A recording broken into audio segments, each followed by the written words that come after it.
بسم اللہ الرحمن الرحیم۔ السلام علیکم۔ اسلامک ورلڈ میں میں آپ کو خوش آمدید کہتی ہوں۔ ایک بادشاہ اور ولی کی کہانی۔ ایک بادشاہ کی عادت تھی کہ وہ بیس بدل کر عوام کی خیرگیری کرتا تھا۔ ایک دن وہ اپنے وزیر کے ساتھ گزرتے ہوئے شہر کے ایک کنارے پہ پہنچا تو دیکھا کہ ایک آدمی گرا پڑا ہے۔ بادشاہ نے اسے ہلا کر دیکھا تو وہ مر چکا تھا۔ لوگ اس کے پاس سے گزر کر جا رہے تھے۔ بادشاہ نے لوگوں کو آواز دی لیکن لوگ بادشاہ کو پہچان نہ سکے اور پوچھا کیا بات ہے۔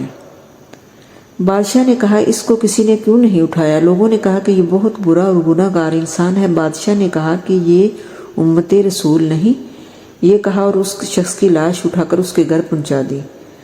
اس کی بیوی نے خاوند کی لاش کو دیکھا تو رونے لگی۔ بادشاہ اور اس کا وزیر وہیں عورت کا رونا سنتے رہے۔ عورت کہہ رہی تھی میں گواہی دیتی ہوں کہ میرا خاوند اللہ کا ولی ہے اور نیک لوگوں میں سے ہے۔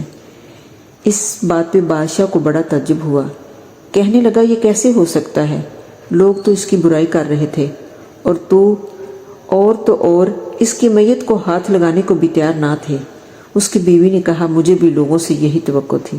دراصل حقیقت یہ ہے کہ میرا خاوند ہر روز شراب خانے جا کر شراب خریدتا، گھر لا کر گڑھے میں بہا دیتا اور کہتا کہ چلو کچھ تو گناہوں کا بوجھ مسلمانوں سے ہلکا ہو۔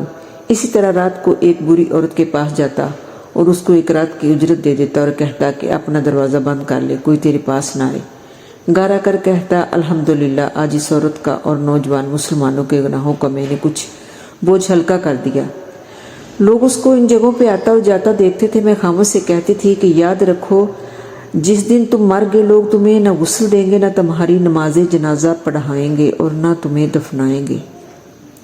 وہ مسکراتے اور مجھ سے کہتے گھبراؤ نہیں، تم دیکھو گے کہ میرا جنازہ وقت کا بادشاہ علماء اور اولیاء پڑھیں گے۔